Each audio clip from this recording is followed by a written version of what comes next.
अहिल्यानगर जिल्ह्यातील एका गावामध्ये एका विवाहित महिलेचा अर्धवट अवस्थेत जळलेला मृतदेह एका परिसरामध्ये पडलेला होता।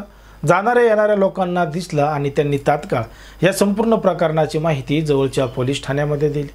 घटनास्थळी पोलीस आले। पोलिसांनी मृतदेह पाहिला, पण मात्र अर्धवट जळलेल्या अवस्थेमध्ये असल्यामुळे मृतदेहाची ओळख पटत नव्हती आणि पोलिसांना त्या मृतदेहाची ओळख पटवायची होती। पोलिसांच्या पद्धतीने तपास चालू केला होता। आजूबाजूला ज्या काही वस्तू पडलेल्या आहेत त्या ठिकाणचा पंचनामा करून तपास पोलिसांनी सुरुवात केली होती।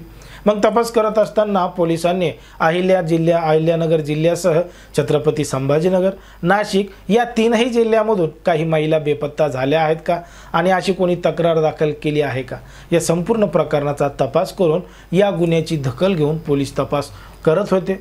पण मात्र पोलिसांना काहीही सबूत, काहीही क्ल्यू मिळत नव्हता। पण मात्र तपास केल्यानंतर त्याच परिसरामधल्या, त्याच जिल्ह्यामधल्या एका गावातला एक व्यक्ती बेपत्ता असल्याची तक्रार पोलिसांना मिळालेली होती। पण मात्र मिळालेला जो मृतदेह आहे तो महिलेचा आहे आणि बेपत्ता झाल्याची तक्रार पुरुषाची आहे। त्याच्यामुळे पोलिसांनी जास्त काही लक्ष दिलं नाही।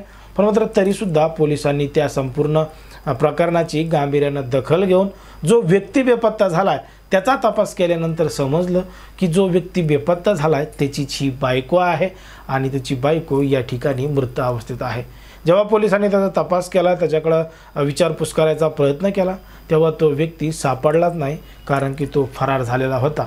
आणि या संपूर्ण प्रकरणामध्ये घडलं होतं एक धक्कादायक प्रकरण, धक्कादायक घटना। नेमकं काय आहे संपूर्ण प्रकरण, कुठं घडली आहे घटना, हे आपल्याला अगदी सविस्तरपणे बघायचं आहे। पण जर तुम्ही अजूनही आपलं चॅनल सबस्क्राईब केलं नसेल तर लगेचच करून घ्या आणि बाजूला असणाऱ्या बेल नोटिफिकेशनला सुद्धा ऑन करायला विसरू नका। आता ही जी संपूर्ण घडलेली घटना आहे ती आहे अहिल्यानगर जिल्ह्यातील कोपरगाव तालुक्यातील डाऊच शिवारात घडलेली संपूर्ण घटना आहे। कारण की याच डाऊच शिवारामध्ये 8 ऑगस्ट रोजी एका विवाहित महिलेचा मृतदेह आढळला होता आणि पोलिसांनी त्या ठिकाणी पंचनामा करून तपास करायला सुरुवात केली होती। आता मृतदेह महिलेचा सापडलाय आणि पोलीस नाशिक जिल्ह्यामध्ये, अहिल्यानगर जिल्ह्यामध्ये आणि छत्रपती संभाजीनगर जिल्ह्यामध्ये कोणी महिला बेपत्ता झालेल्या आहेत का, कोणी घरामधून निघून गेला आहे का, या सगळ्या गोष्टींचा तपास करत होते। पण मात्र अहिल्यानगर जिल्ह्यातीलच एका गावातला एक पुरुष बेपत्ता आहे अशी तक्रार अहिल्यानगर जिल्ह्यातल्या पोलीस ठाण्यामध्ये दाखल झाली होती आणि पोलिसांनी तपास चालू केला। तेव्हा समजलं की बापू मोहिते नामक एक व्यक्ती गायब आहे आणि तो व्यक्ती या महिलेच्या काहीतरी जवळचा आहे असा पोलिसांना संशय आला होता आणि पोलिसांनी तपाससुद्धा सुरू केला होता।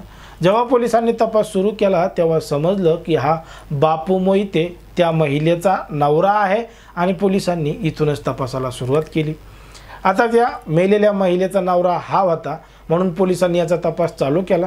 पण मात्र हा गायब होता, फरार होता आणि तो अजून सापडलेला नव्हता। मग पोलिसांनी अनेक प्रयत्न केल्यानंतर राहाता तालुक्यामधून त्या आरोपी त्या मोहितेला ताब्यात घेतलं आणि ताब्यात घेतल्यानंतर पोलिसांनी त्याची कसून चौकशी केली आणि चौकशी केल्यावर समजलं की त्यानंच त्याच्या बायकोला मारलेला आहे आणि तिचा अर्धवट जळलेल्या अवस्थेमध्ये मृतदेह त्या ठिकाणी टाकलेला आहे। पोलिसांनी त्याला सांगितलं की सविस्तर काय घडलं ते सांग। तेव्हा त्यानं सांगितलं की काही वर्षापूर्वी दोघा जणांचं लग्न झालं होतं, पण मात्र लग्न झाल्यानंतर दोघांमध्ये सतत वाद होत होते, भांडणं होत होते, म्हणून त्याची बायको त्याला सोडून माहेरी नागपूरला गेली होती आणि तिकडंच राहत होती। मग तिकडे राहत असतानाच या दोघांमध्ये भांडणं व्हायचे, वाद व्हायचा, शिवीगाळ व्हायच्या, म्हणून त्याच्या बायकोनं त्याच्यावर वेगवेगळ्या पद्धतीचे गुन्हे दाखल केले होते आणि गुन्हे दाखल केल्यामुळं या आरोपीला सततच अटक वॉरंट येत होते आणि तो या प्रकरणाला मोठ्या प्रमाणात वैतागला होता, कंटाळला होता। म्हणून काय केलं त्यानं त्याच्या बायकोला माहेरी जाऊन गोड गोड बोलून या ठिकाणी आणलं आणि या ठिकाणी आणल्यानंतर आपल्याला पुण्याला जायचं आहे, नवीन संसार सुरू करायचा आहे, तिकडंच राहायचं आहे असं सांगून गोड गोड बोलून माहेरून या ठिकाणी आणलं आणि या ठिकाणाहून पुण्याच्या दिशेनं जाण्यासाठी निघाला।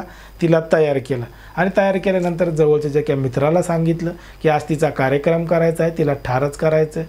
मित्राला सोबत घेतलं, अर्ध्या रस्त्यात नेल्यानंतर त्या ठिकाणी तिने त्यासोबत पुन्हा वाद केला, तिचा गळा आवळला, गळा आवळून तिला ठार केलं आणि ठार केल्यानंतर त्या परिसरामध्ये मोटरसायकलमधलं पेट्रोल काढून तिच्या अंगावर टाकून तिला जाळून टाकण्याचा प्रयत्न केला, पण मात्र पेट्रोल कमी पडल्यामुळं त्या ठिकाणी ते मृतदेह अर्धवट अवस्थेत जळाला होता, पण मात्र त्या मृतदेहाची ओळख पटत नव्हती।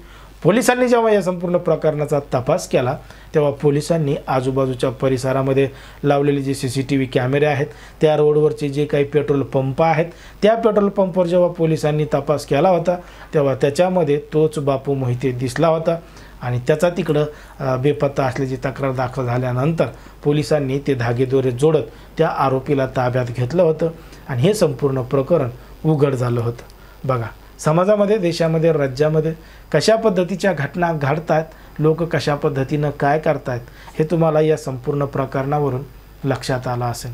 कोणाच्याही भावना दुखवणं, कोणाचंही मन दुखवणं हा आपला उद्देश नाही। समाजामध्ये जे घडतंय तेच सांगण्याचं काम या ठिकाणी करत असतो।